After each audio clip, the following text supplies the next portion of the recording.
Mga kapaglaom, maayong buntag kaninyong tanan o happy midweek. Ang atong lisgutan karong Hulyo 15 giuluhan og ang iyang hangyo, ang atong text ang iyang hangyo. Ang atong teksto makita sa Mateo 21:31. Sa pagkatinuod, magaingon ako kaninyo nga ang mga maniningil sa buhis o mga daotang babayi managsulod sa gingarian sa Dios una pa kay kaninyo. Kapaglaom, adunay tinuod nga mga sumusunod si Jesus sa mga dapit nga wala nato gidahom. Ang atong programa, Jesus 101, bag-o lamang nakadawat og nindot nga sulat gikan sa usa ka piniriso nga naghulagway siyang tubag human sa nakabasa sa atong polyeto. Lucas, kaluwasan alang sa tanan. Bisan tuod ako na bilanggo, matod niya, ang akong kalag napahigawas. Iyang gitapos ang iyang sulat sa malipayon nga woho.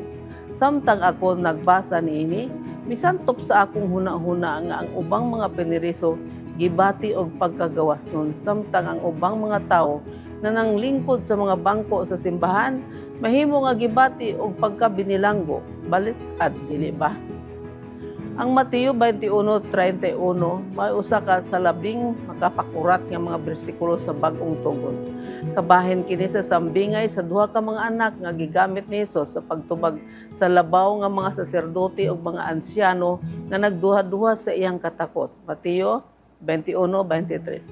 Sa sambingay, ang tawo mihangyo sa iyang duha ka mga anak sa pagtrabaho dito sa parasan. Ang unang anak wala mitando apan sa ulahi nagbasol ug miadto.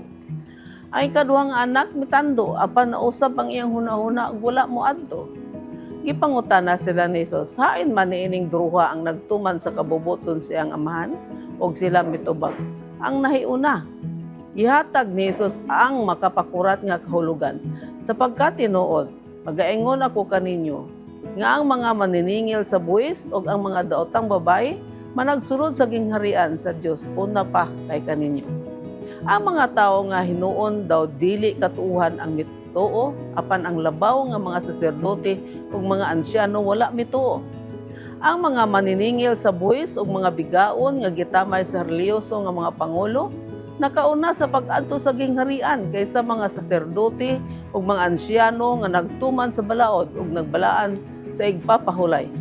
Kadtong adunay reliyoso nga katigulangan o kaliwatan na miligro nga dili maapil sa gingharian.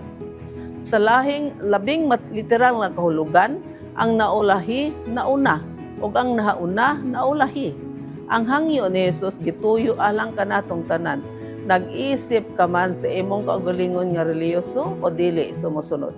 Sa mga ebanghelyo, ang reliyoso nga mga tao mao ang kanunay nga ana sa dakong peligro kay wala man sila moila sa ilang pagkakinahanglan.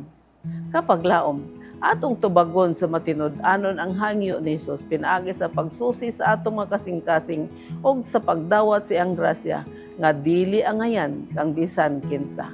Magampo kita. Dios ug may gugmaon namo nga man sa langit, ikaw maluluyon ug may hatagon bisan pa og dili kami angayan sa imong kaayo kanamo. Tabangi kami Ginoo nga among dawaton sa kinasing-kasing ang imong ginatanyag kanamo nga kaluwasan sa ngalan ni Jesus. Amen.